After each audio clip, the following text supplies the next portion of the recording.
Gimana hukumnya memberi hutang kepada orang minjam tapi berkali-kali nggak pernah bayar? Apakah kita termasuk orang yang menzolimi dengan tidak mendidik orang tersebut menjadi mandiri? Karena sepertinya tak pernah mandiri dan tidak berniat untuk melunasi.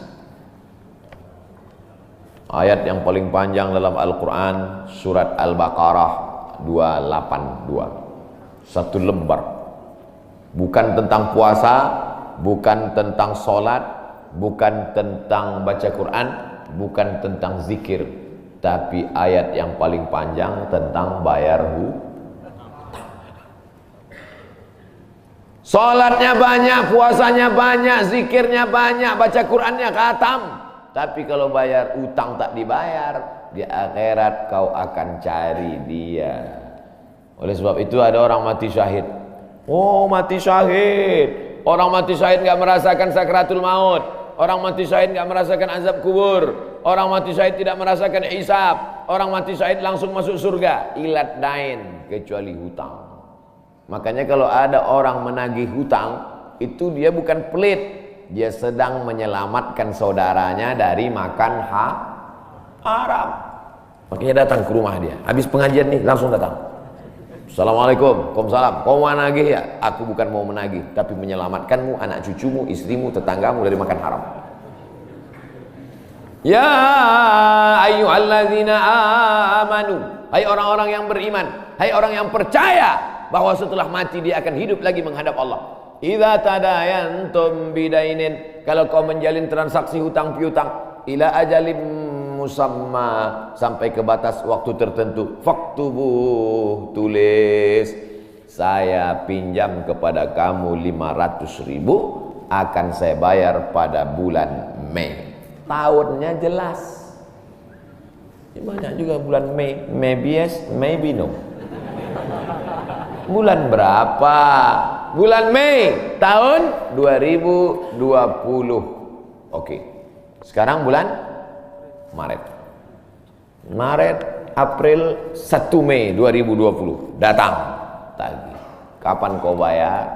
Mohon maaf aku nggak bisa, istriku baru meninggal, anakku pun sakit. Jangan kau cerita panjang lebar, tak tahan air mataku mau menetes.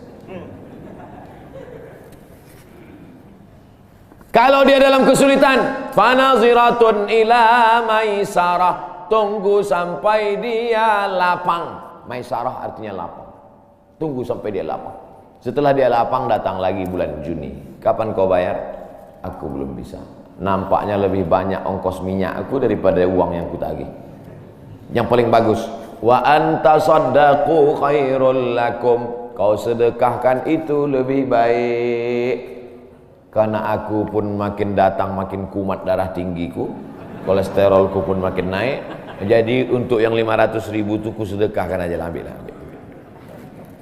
Tapi yang menghafal ayat ini yang ngasih pinjaman, bukan yang minjam. Sekarang banyak salah hafal, yang minjam pula yang hafal. Begitu kita tagih, kapan kau bayar? Wa antasaddaqu khairul lakum, kau sedekahkan itu lebih baik. Itu ayat aku. Ayat kau 8282. Banyak sekarang orang salah hafal ayat.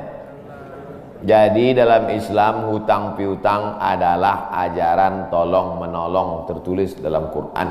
Namanya fikih muamalah. Ada fikih ibadah, sholat, zakat, puasa. Ada fikih jihad, jihad fisabilillah. Ada namanya fikih muamalat. Hutang piutang, gadai menggadai, pinjam meminjam, murabahah, mudharabah, bagi hasil.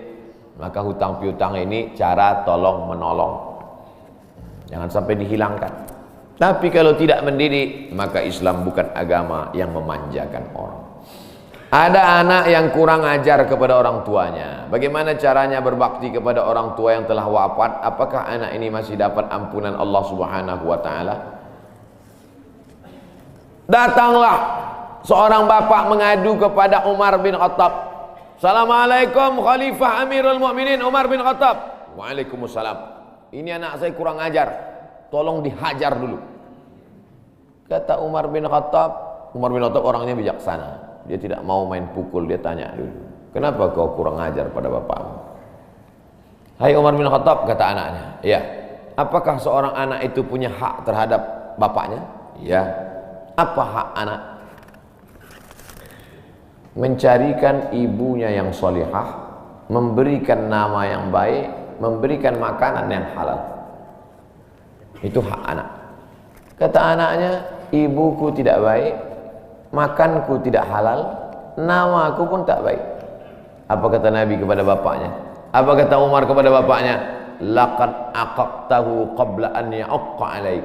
Sebelum anakmu durhaka kepadamu, kau sudah durhaka duluan kepada anakmu. Jadi kalau begitu, ada anak durhaka, ada bapak Ini jangan sampai anak bapak tahu.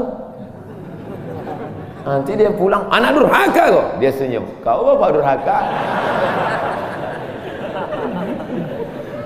Ibunya tak baik, namanya tak baik, makannya tak baik. Kasih dia nama yang baik, kasih dia makan yang halal. Kadang-kadang kenapa otaknya tak lurus? Karena makannya tak halal. Dikasih dia makan riswah, makan sogok, makan haram. Kenapa kau kasih makan haram? Gimana lah Pak Ustadz, yang haramnya aja pun payah. Astagfirullah. Allah sediakan alam semesta begitu banyak yang halal. Kenapa kau kasih dia makan haram? Jangan pernah kasih anak makan haram. Pesan kakek saya, datuk saya, kalau bahasa kampungnya grandfather. Cucuku 40 orang, yang satu ini jangan sekolah umum. Maksudnya saya tak dikasih sekolah umum, maka saya tak pernah sekolah umum. Sekolah ibtidaiyah, sanawiyah, aliyah, al-azhar, Maroko, Sudan. Tak pernah sekolah umum. Cucuku yang ini jangan sekolah umum, jangan kasih makan haram, nanti otaknya gelap. Cucuku yang ini jangan kalian kasih makan haram, nanti otaknya gelap.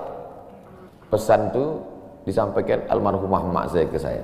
Kau pun nanti anak kau jangan kau kasih makan haram, nanti otaknya gelap. Kalau sudah otak gelap, tak bisa membedakan mana tiang, mana orang, sifatnya kepala kita. Nah, jangan sampai anak kita durhaka gara-gara kita bapak yang durhaka.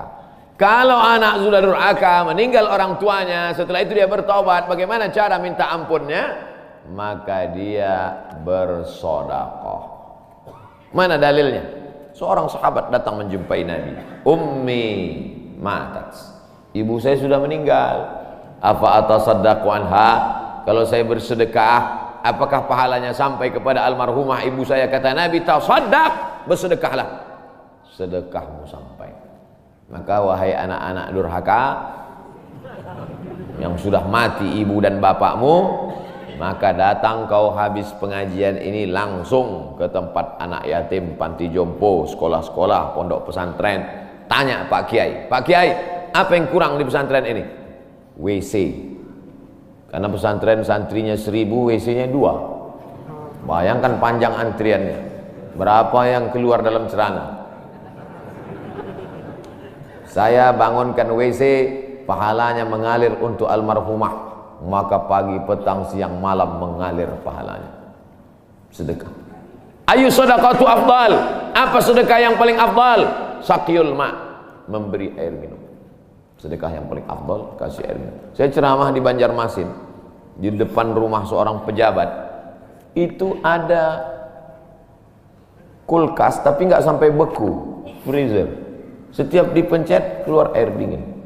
Gelasnya dikasih pakai rantai besi, takut dilarikan tukang ambil aluminium.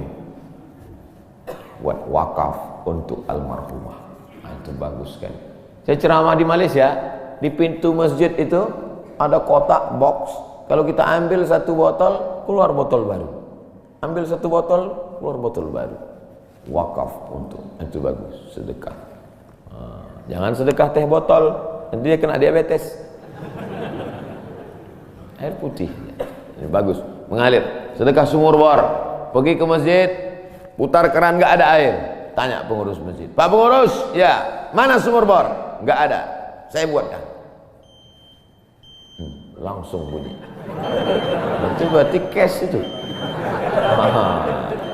Begitu cara berbakti pada orang tua dengan sedekah.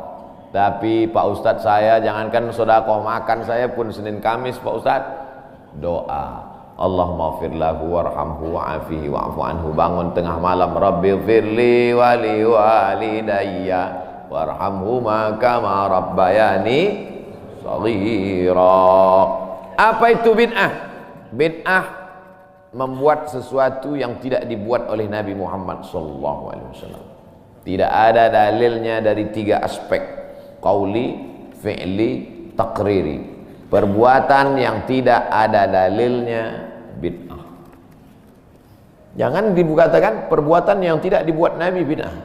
Perbuatan yang tak ada dalilnya bid'ah. Karena kalau dikatakan yang tidak dibuat Nabi bid'ah, Nabi tidak pernah pakai peci. Tunjukkan saya mana hadis Nabi pakai peci. Berarti peci ini bid'ah. Nabi mimbarnya tangganya dari depan. Ini masjid tangganya dari belakang. Berarti mimbar ini bid'ah. Mimbar Nabi tangganya dari depan, 3 lantai, 1, 2, 3. Jadi yang dimaksud dengan bid'ah perbuatan yang tidak ada dalilnya. Misalnya jam 12 siang ada bapak-bapak di panas terik tegak menghadap matahari. Pak, bapak ngapain? Aku mengagungkan Allah di bulan Rajab. Bid'ah itu. Karena tidak ada dalilnya sama sekali.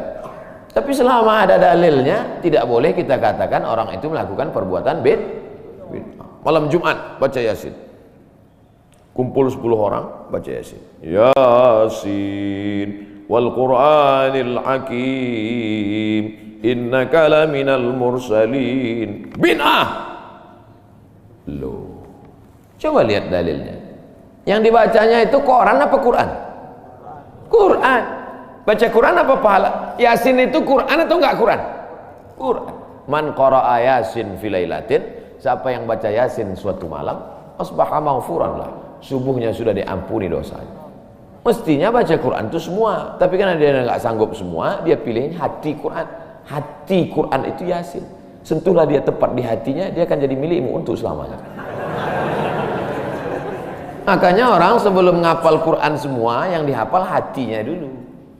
Itu sebelum ngapal Quran, yang dihafal hatinya dulu. Apa hati Quran? Ya, Yasin. Tapi jangan hatinya aja seumur hidup, yang lain juga. Nah, jadi jangan salahkan orang baca Yasin. Baca Yasin bid'ah. Loh, Yasin kan Quran. Baca Yasin malam Jumat nggak masalah. Seumur hidup baca Yasin masalah. Karena banyak surat yang lain. Baca juga Al-Fatihah, Al-Baqarah, Al-Nisa, Ali Imran, An-Nisa, Al-Maidah, Al-An'am.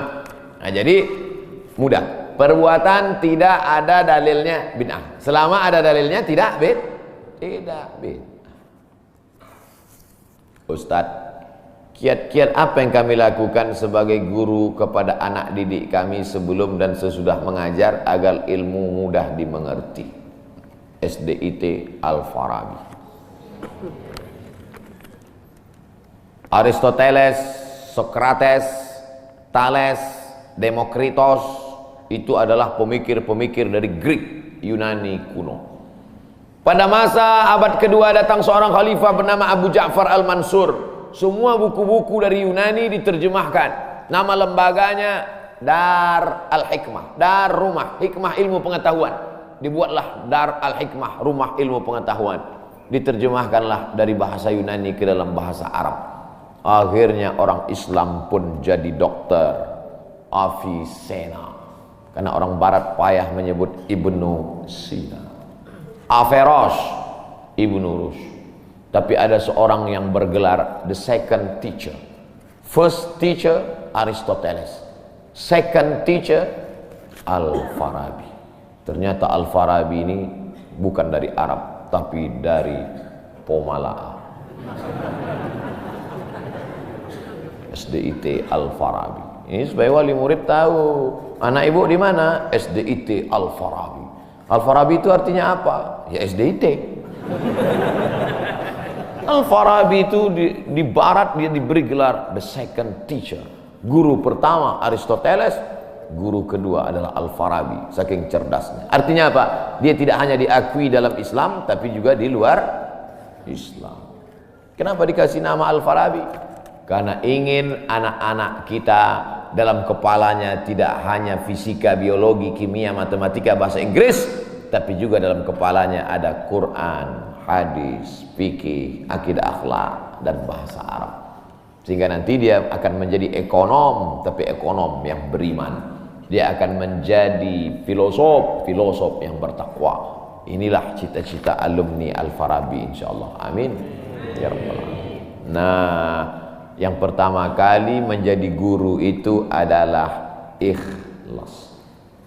Karena kalau gurunya ikhlas, cakapnya masuk ke hati. Kalau dari mulut ke mulut juga masuknya. Tapi kalau dari hati ke hati juga masuknya. Kira-kira yang saya sampaikan tadi, saya mulai tadi jam 5.15, sekarang jam 6.05, udah 50 menit saya bicara. Masuk tak ke hati Bapak Ibu? Kalau tak masuk ke hati Bapak Ibu, berarti yang ceramah itu enggak dari hati. Dari mulut ke mulut juga masuk. Jangan sampai ke mulut pun tak masuk. Nauzubillah. Yang pertama kali tulus ikhlas. Karena perbuatan yang paling tinggi amalnya adalah menjadi guru. Makanya saya lebih memilih menjadi guru. Saya sampai sekarang menjadi guru. Cuman saya tidak punya kelas. Dulu sempat jadi dosen, habis itu keluar. Kelas saya sekarang masjid, lapangan sepak bola, sama stadion, sama gedung olahraga, sport center Antam. Saya mengajar tidak lagi terbatas oleh dinding kelas. Semua tempat menjadi tempat mengajar. Guru yang pertama harus ikhlas. Yang kedua, tingkah laku perbuatannya. Guru digugu dan ditiru. Guru itu dari mulai cara minumnya aja diikut orang. Guru minumnya tangan kiri. Yang minum tangan kiri itu setan. Berarti kalau ada guru minum pakai tangan kiri, berarti guru setan. Hati-hati jadi guru. Oleh sebab itu maka guru ini luar biasa. Guru ini luar biasa Bapak Ibu. Perbuatan yang tidak putus setelah mati guru. PNS setelah mati putus. Yang kan mati, pensiun aja putus. Apalagi mati. Tapi guru. Saya dulu punya dosen. Kata dia, saya ini lulus hakim. Tapi kemudian saya tinggalkan hakim, saya pilih jadi guru. Kenapa gitu Pak dosen? Karena kalau saya jadi hakim, 1 tahun ada 10 perkara, 10 senang kepada saya, 10 benci. Yang menang senang, yang kalah benci. Tapi menjadi guru, tidak akan ada murid saya yang benci kepada saya. Betul. Guru SD saya, berapa kali kepala saya diantukkannya ke tiang. Asal pelajaran saya nggak dapat, diantuk. Begitu reuni, saya cium tangannya. Saya nggak sakit hati, ingat aja dikit. Datang saya belikan hadiah, saya cium tangannya, meleleh air mata saya. Betul, menjadi guru itu adalah nikmat. Maka saya pilih jadi guru. Guru nggak ada pensiunnya. Saya sampai mati saya tetap menjadi guru. Oleh sebab itu maka guru ini luar biasa. Guru pahlawan tanpa tanda jasa. Oleh sebab itu menjadi guru. Oh, tapi jangan gara-gara ini semua pegawai Antam keluar mau jadi guru. Memang ibu bukan guru, tapi ibu menjadi guru bagi anak-anak ibu. Bapak jadi guru bagi keluarga bapak. Itu kita sudah menjadi guru insya Allah. Emak saya perempuan yang biasa, dia bukan guru, dia bukan PNS, dia bukan kepala sekolah, tapi dia menjadi guru bagi kami, anak-anak. Kalau kami pulang bawa main-mainan, dia tanya, mainan ini dapat dari mana? Dari jalan mak, antar ke tempat kau jumpa tadi, karena tak tahu itu punya siapa. Nanti di akhirat ini akan kau pikul menghadap Allah SWT. Sampai hari ini kalau ketemu barang-barang di jalan tidak berani bawa pulang, ingat pesan almarhumah emak Ali. Mungkin cakap ustaz tidak masuk ke telinganya, tapi kata-kata ibu luar biasa. Ibu-ibu, bapak-bapak, nanti kalau mau sakratul maut, pesan paling jitu sampaikan pas mau mati. Jangan makan haram. Luar biasa itu, mereka berkesan. Sampai anak cucu akan mereka sampaikan. Nenekmu dulu ketika mau mati pesan terakhirnya, jangan makan haram. Baru sebut la ilaha illallah. Pertama, ikhlas. Yang kedua, perhatikan tindak tandukmu, kau dikuku dan ditiru. Yang ketiga, insya Allah bangkitkan semangat, karena setelah kau mati akan mengalir pahalanya. Abdul Somad kalau mati meninggal dunia, setiap bulan Rajab, bapak-bapak, ibu-ibu, anak-anak bapak, cucu bapak, ibu yang hadir-hadir nih, anakku yang kecil, setiap bulan Rajab mereka beramal. Abdul Somad sudah mati dimakan cacing tanah di Pulau Sumatera, di Riau, pahalanya tetap mengalir. Dari mana? Dari Pomala. Bismillahirrahmanirrahim. Assalamualaikum Ustaz. Waalaikumsalam. Apa tips cara meraih kesuksesan yang berkah di masa muda?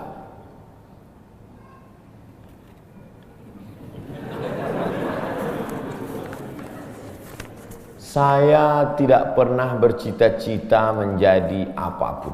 Cita-cita saya dulu cuma satu, bagaimana membahagiakan orang tua. Itu saja. Ya Allah, aku sekolah, tak tahu dulu pulang mau jadi apa, yang penting bisa membahagiakan orang tua. Itu saja. Jadi setelah itu sampai, ya sudah, bisa menyenangkan hati orang tua, bisa, itu saja. Maka selalu saya sampaikan di kampus-kampus kepada mahasiswa, kalian kalau belum bisa membahagiakan orang tua, jangan menyusahkan orang tua. Ini kadang baru ngelihat namanya aja di HP dah kumat darah tinggi emaknya. Kalau belum bisa membahagiakan dia, jangan menyusahkan dia. Maka saya di Mesir 4 tahun tak pernah saya minta duit. Tiba-tiba udah sampai ke Mekah. Mak, aku udah di Mekah. Dari mana kau dapat ongkos? Ada tabunganku sikit-sikit. Pergi ke Mekah, kerja, pulang, bayar hutang. Jangan pernah menyusahkan orang tua. Oleh sebab itu cita-citanya yang pertama mencari ridha Allah. Ridha Allah fi ridhal walidain wa sukhutullah fi sukhutil walidain. Pulang saya ke kampung, saya mau beli tanah berapa meter, ternak lele, tanam cabai, daun ubi, malah mengajar ngaji. Cita-cita saya kecil aja. Tak ada cita-cita mau jadi ustadz viral disambut di airport, tak ada. Terus kata mak saya, masa kau S2 tinggal di kampung, pergilah ke kota.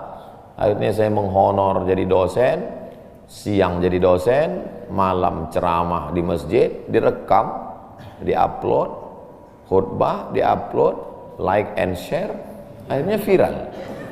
Diusir beberapa kali, makin viral. Dibully, makin viral. Akhirnya yang membuli saya taubat sekarang. Ini orang makin dibully, makin viral. Udah kita diamin aja lah. Itu semua itu kerja kita atau kerja Allah? Kerja Allah. Kerjakan kerja kita, urusan Allah, biar Allah yang ngurus. Kita hidup ini sama macam bawa pancing. Kita tugas kita ambil bambu, pasang kail, cari cacing, letakkan. Masalah ikannya datang tak datang itu urusan Allah. Ini kadang banyak orang ngurus urusan Allah yang dia urus. Urusan Allah jangan kau urus. Kata Allah, yang mendatangkan ikan ini urusan aku.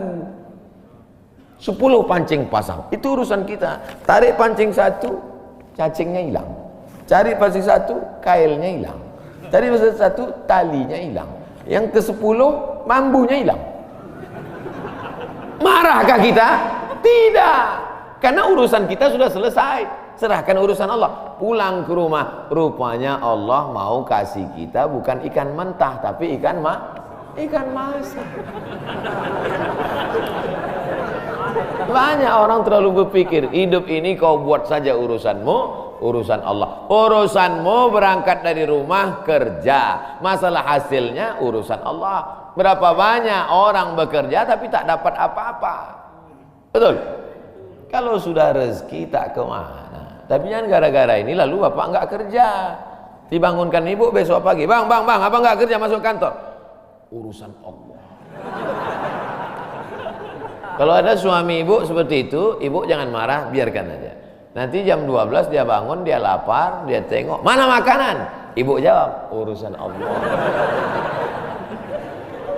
Harus ada usaha dan ikhtiar. Pertama, niat cari ridha Allah. Kedua, senangkan orang tua. Ketiga, berusaha. Setelah itu, tawakal Allah. Hidup jangan susah. Hidup sudah susah, jangan bikin susah. Hidup sudah pahit, jangan minum kopi pahit. Apa hukumnya suami menyembunyikan uang dari istri.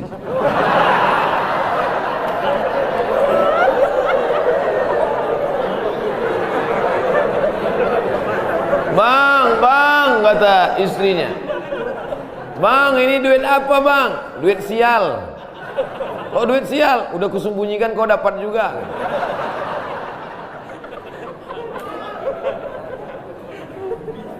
Bapak menikah sama ibu, ibu menikah sama bapak. Apakah hartanya jadi satu atau harta masing-masing?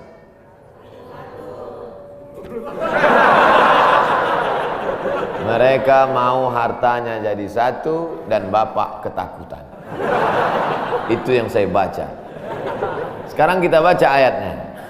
Walakum nisfu ma taraka azwajukum illam yakul lahunna walad. Kalau istrimu meninggal kau dapat 50% hartanya kalau tidak ada anak. Fa in kana lahunna waladun, kalau dia punya anak, falakumur rubu'u, kamu dapat 25%. Sekarang saya tanya, hartanya nyatu atau pisah?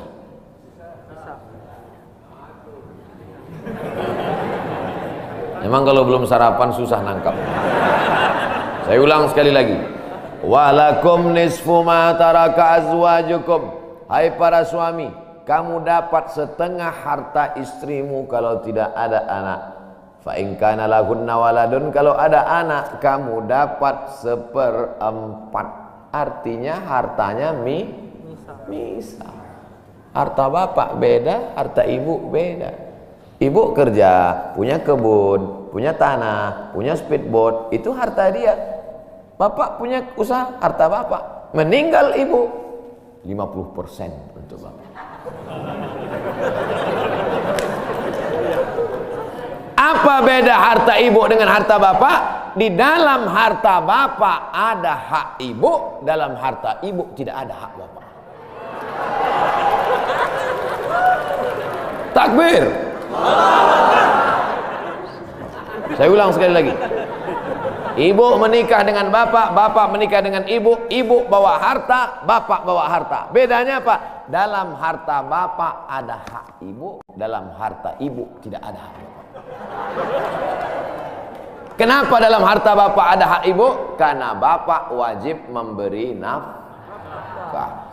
Kewajiban bapak 5. Pertama, kasih makan. Kedua, kasih pakaian. Ketiga, kasih tempat tinggal. Keempat, kasih pendidikan. Kelima, kasih perhatian. Lebih dari yang ini, itu bukan milik mereka lagi. Jelas?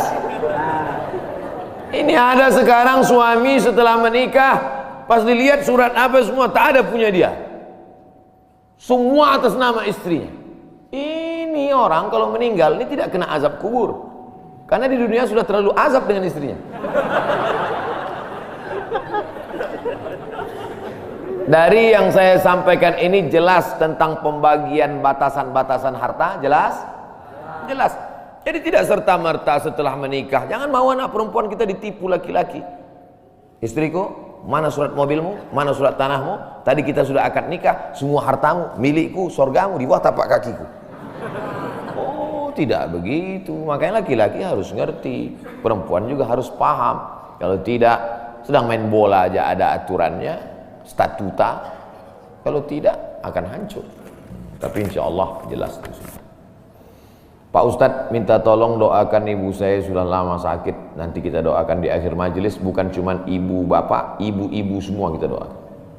Bagaimana niatnya doanya? Bagaimana niatnya doanya mandi taubat?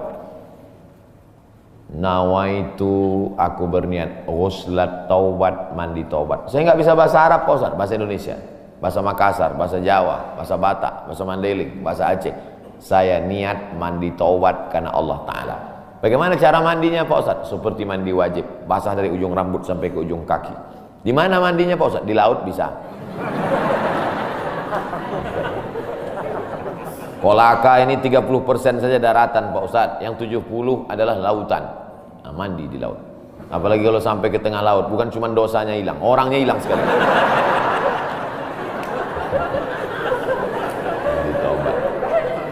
Setelah mandi taubat, solat sunat taubat, usolli sunnatat taubat raka'ataini lillahi ta'ala. Ayatnya bebas.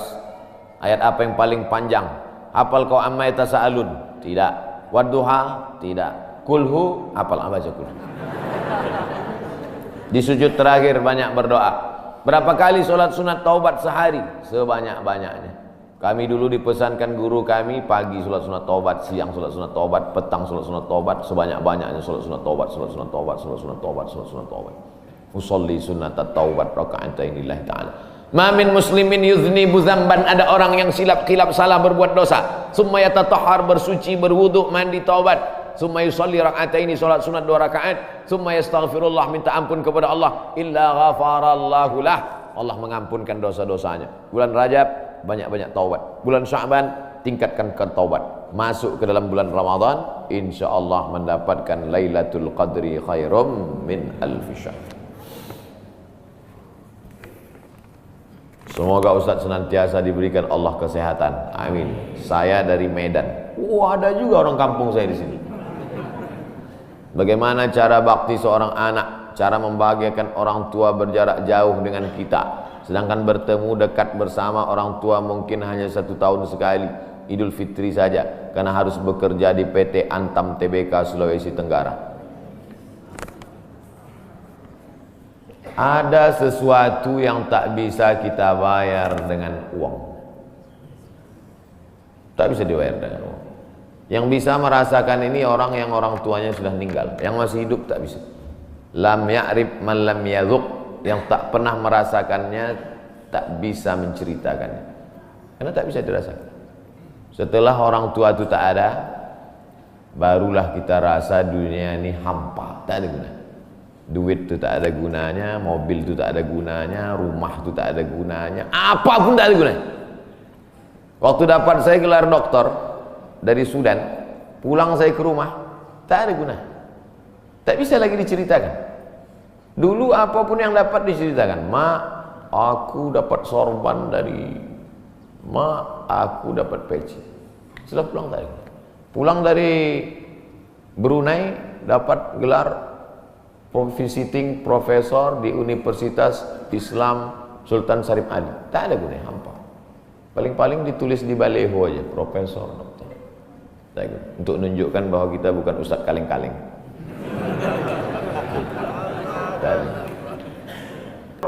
Memang begitu kondisi ekonomi kita sekarang. Allah tidak marah, tapi kalau kau mampu, kirimlah. Siapa orang yang kira-kira bisa digaji, dibayar untuk memasakkan dia di rumah? Berkirimlah. Karena sampai masanya nanti duit yang banyak itu tidak ada gunanya. Sebanyak apapun kau simpan, tak ada rasanya lagi, hampa, tak ada gunanya. Maka mumpung dia masih ada, Idul Fitri paksa-paksakanlah pulang. Mahal tiket pesawat, tabunglah. Teleponlah. Meleleh air matanya, rindu karena tak pernah kau telepon. Disitulah awal azab Allah datang. Kau akan berenang dalam kesengsaraan. Mudah-mudahan Allah mengampuni dosa kita semua, dosa ibu bapa. Ala hazihi niyah. Al-Fatihah. A'udzubillahi minasyaitonir rajim. Bismillah. Alhamdulillah rabbil alamin. Ar-Rahmanir Rahim. Maliki yaumiddin. Iyyaka na'budu wa iyyaka nasta'in. Ihdinas siratal mustaqim. Shiratal ladzina an'amta 'alaihim ghairil maghdubi 'alaihim waladdallin. Amin. Rabbana ighfir lana dzunubana, ampunkan dosa kami ya Allah. Wali abaina, ayah kami ya Allah. Melepuh kulitnya untuk menyekolahkan kami, tak dapat kami balas budi baiknya ya Allah. Wali ummahatina, ummah kami, 9 bulan 10 hari kami dikandungnya, 2 tahun kami disusukannya, mengalir darahnya dalam badan kami, tak dapat kami balas. Tak dapat kami balas kebaikannya, sekali teriakannya saat mengeluarkan kami ke alam yang fana ini. Tak dapat kami balas kebaikannya ya Allah. Kalau dia masih hidup, sahih jasadaha, sehatkan badannya. Qawi imanaha, kuatkan imannya. Ar-rahmazuk hal istiqamata, berikan dia istiqamah dalam iman dan Islam. Kalau dia sudah meninggal dunia, lapangkan kuburnya ya Allah. Nawwir qabraha, terangkan makamnya ya Allah. Allahumma ja'al qabraha radatan min riyadil jinan. Jadikan kuburnya salah satu dari taman-taman surga. La taj'al qabraha hufratan min hufarin niran. Jangan jadikan kuburnya salah satu dari lubang neraka ya Allah. Allahumma ja'al abana'ana barina liwalidiha. Jadikan anak-anak kami anak-anak yang berbakti kepada orang tua. Allahumma hafazhum min kulli su' wa syarr. Jaga anak-anak kami dari segala perbuatan maksiat dan dosa ya Allah. Rabbana zalamna anfusana, kami sudah banyak buat silap salah dan dosa. Wa illam taghfir lana, kalau kau tidak mengampuni dosa kami, wa tarhamna, kalau kau tidak merahmati kami, lanakunanna minal khasirin. Sudah lama kami jadi orang-orang yang rugi. Allahumma ja'alna minat tawabin, jadikan kami orang yang bertaubat di bulan mulia ini ya Allah. Wa ja'alna minal mutatahhirin, jadikan kami orang yang mensucikan hati. Wa ja'alna min ibadikas salihin, jadikan kami hamba-hambamu yang saleh. Allahumma ja'al akhira kalamina inda intihai ajalina, kalau ajal kami sampai, malaikat maut tiba mencabut nyawa kami, jadikanlah yang terakhir keluar dari mulut kami la ilaha illallah Muhammadur Rasulullah SAW. Kalimatu haqqin 'alaiha nahya, dengan itu kami hidup, wa 'alaiha namutu, dengan itu kami mati, wa biha nub'atsu, dengan itu kami nanti akan dibangkitkan di padang mahsyar.